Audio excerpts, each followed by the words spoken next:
कल बड़ा एक अहम डेवलपमेंट हुई और मुल्क का बहुत बड़ा असासा यानी कराची पोर्ट जिसके 2 टर्मिनल्स का जो ऑपरेशन था वो अबू धाबी के हवाले कर दिया गया है।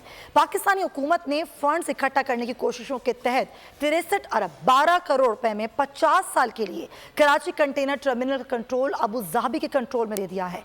मुआहिदे पर दस्तखत करने के लिए गुज़िश्ता रोज कराची पोर्ट ट्रस्ट पर एक तकरीब मुनक्किद की गई और 50 साल रियायती मुआहिदे पर दस्तखत भी किए गए और अबू धाबी पोर्ट ग्रुप ने कंटेनर टर्मिनल का इंतजामी कंट्रोल भी संभाल लिया है।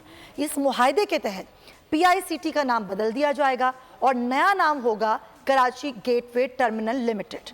टर्मिनल को जदीद बनाने पर 22 करोड़ डॉलर खर्च किए जाएंगे। सरमायाकारी का दौरानिया 10 साल है और इस मुद्दत में 1.8 अरब डॉलर की सरमायाकारी होगी। प्रोग्राम के मुताबिक ज़्यादा सरमायाकारी 2026 के दौरान होगी और इस सरमायाकारी से 8,500 कंटेनर्स लाने वाले पोस्ट पायनामेक्स जहाज़ भी लंगर अंदाज हो सकेंगे। कितना फ़ायदा होगा हमारी इकॉनमी को इससे और कितना ज़र मुबाद आएगा, इसी पर बात करने के लिए मैंने दावत दी है ज़ुबैर मोतीवाला साहब को। मेरे साथ मौजूद हैं, कल इस तकरीब का हिस्सा भी थे। सारी सूरत हाल पे हम उनसे बात करेंगे। अस्सलाम वालेकुम ज़ुबैर साहब। वालेकुम सलाम। ज़ुबैर साहब, ये जो मुआहिदा हुआ है कितना फ़ायदेमंद होगा और क्या है इसमें इस मुआहिदे मज़ीद?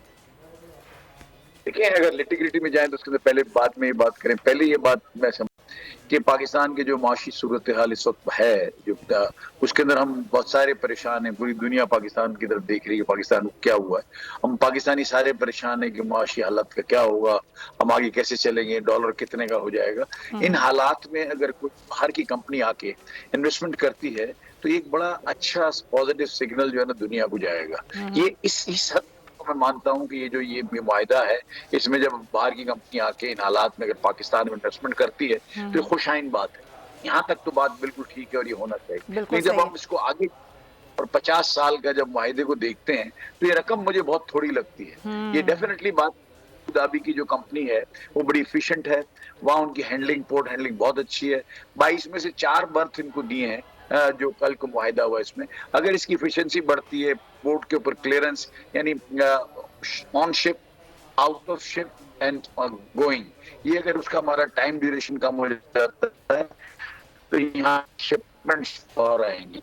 दूसरी मैंने इसमें क्लॉज रखा है नहीं रखा, क्योंकि इस वक्त जो है ना अबू धाबी पोर्ट पे और UAE के पोर्ट पूरी दुनिया के बहुत ज्यादा जहाज आते हैं। अगर तो कुछ ट्रांजिट को यहाँ से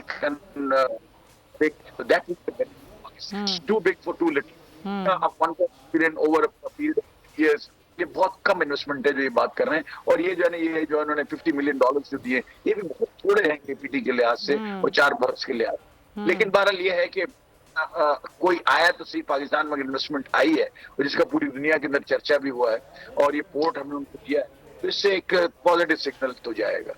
अच्छा देखें, अभी हमने देखा कि एक सूरत हाल हुई। कुछ दिन पहले हमने जो ट्रेड का एक मामला किया कि हम जो है वो बार्टर पे हमने एक चीज़ शुरू की।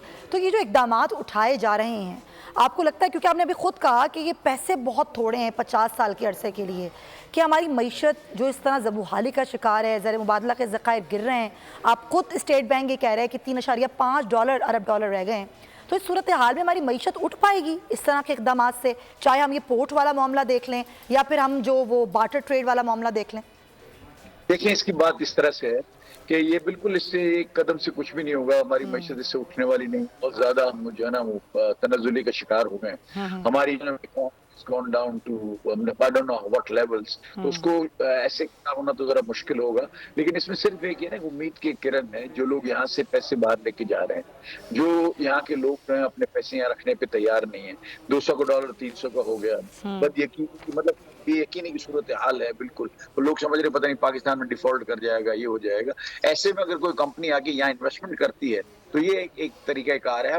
हम समझते हैं इसे पॉजिटिव सिग्नल। लेकिन पाकिस्तान की जब मईशत की आपने जो सवाल किया उसका जवाब ये है कि देखें, हमारी एक्सपोर्ट्स पिछले साल में एक्सपोर्ट होम रेमिटेंस मिला के $7.1 बिलियन और कम हो गए। तो अगर ये आप इसका मतलब कि ट्रेड का जो गैप है और वाइड हो गया। इसका मतलब ये भी होगा कि हमारे पास और डॉलर की कमी इस साल अगले साल में और ज्यादा होगी। तो अगर हमारी LCs नहीं खुलेंगी, हमारा रॉ मटेरियल नहीं आएगा तो हमारी एक्सपोर्ट्स कैसे बढ़ेगी? और एक्सपोर्ट के लिए आपको पता है 60% जो है ना इम्पोर्टेड रॉ मटेरियल होता है। अगर उसको हम उसके ऊपर लगाएंगे, उसके ऊपर अगर ये नहीं आएगा, आज भी जो है ना वो पिछले दिनों से 25 तारीख तक यानी कल तक या परसों तक उन्होंने इसको जो है ना फ्रीज कर दिया है। एलसीआर नहीं खुल रही, जी हाँ। कागजात जो जी ये सारी चीजें जो है ना अभी होती हैं, which are actually very discouraging for the environment of business. तो बिजनेसेस जो है वो बहुत परेशान है। ऐसा ही है। बजट के अंदर भी कुछ अवामिल होने चाहिए थे, कुछ इकदाम करने चाहिए थे, वो भी उन्होंने नहीं लिए।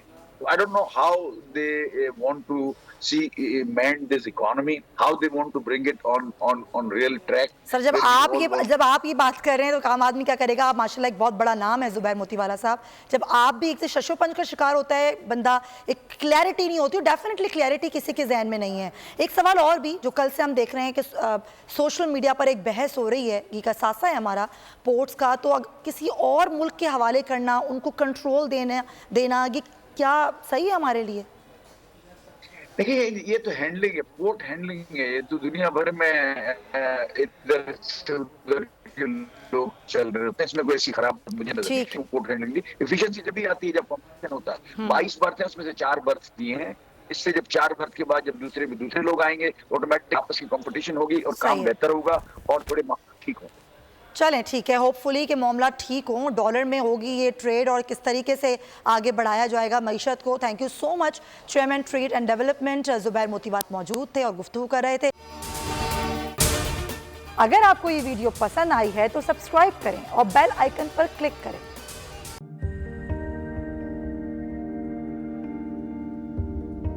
कैसे कैसे सितारे डूब गए, खूबसूरत नजारे डूब गए, ख्वाबों के सभी किनारे छूट गए, गमज़दा दुख के मारे डूब गए। कितनी मुश्किल का सामना है यहां, कितने लोगों के प्यारे डूब गए।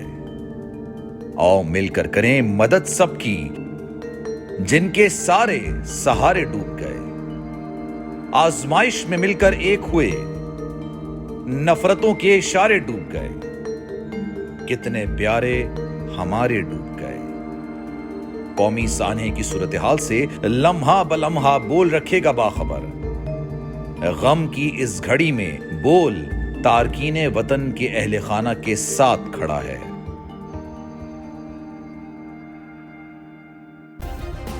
सब्सक्राइब करें और बेल दबाएं ताकि कोई खबर रह न जाए।